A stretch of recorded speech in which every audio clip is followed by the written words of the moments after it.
racetrack is something that's pretty special. And look, we all thought it would be a big deal, but the race fans have just, they've just, I think it just shows the impact of that particular moment, that particular car, the number, and really everything, that just all the emotion that is behind the 29 and everything that comes with that is haven't been in it for a long time, so you forget the impact and the magnitude of the impact, but we saw it this week.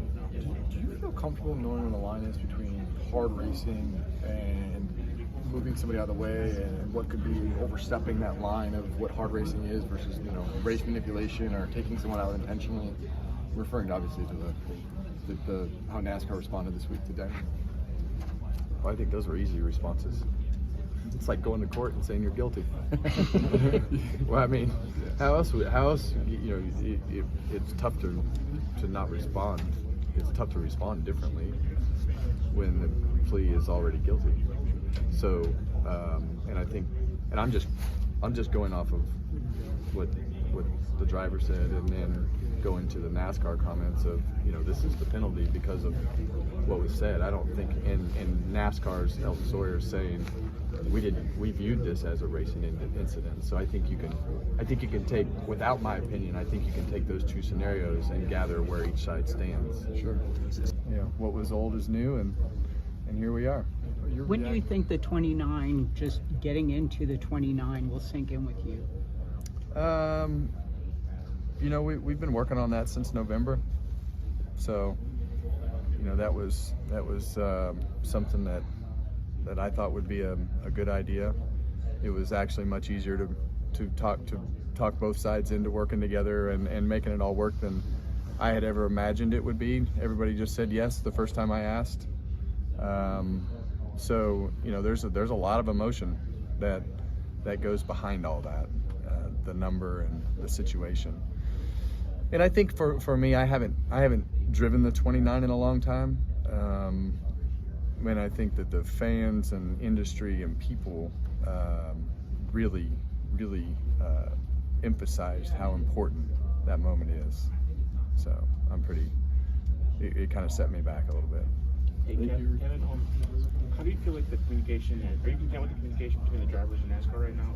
I know your meeting went longer than anticipated today, but that could be a good thing, right? What meeting? Or was it the meeting? The meeting? The drivers meeting. We did? Didn't know we did. Yeah. Are you being serious? Or? How is that? It's the communication's fine right now. Yeah, I think everybody's. There are obviously always going to be things that can be communicated better or aren't talked about, but that's usually the next subject, right? I think the things that we are communicating about and concerned about are in open dialogue currently. 180 from last.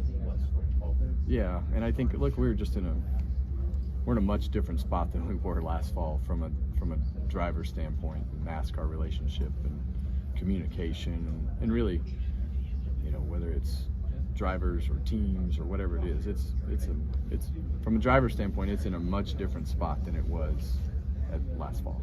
What did you think of how NASCAR handled the issue with the undercars and the penalties? I don't know all the details of what actually happened, so I think that they've established that it's going to be don't mess with the parts.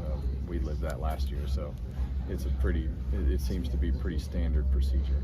Have you, maybe you don't know this because some drivers don't, but are you familiar with some drivers, some teams have said that these parts just aren't fitting and they have to do something to... So that's not a new problem. Yeah, that is not. So is there a clear kind of line there? What is acceptable? I think if they didn't fit at week 4, they probably didn't fit at week 1, right?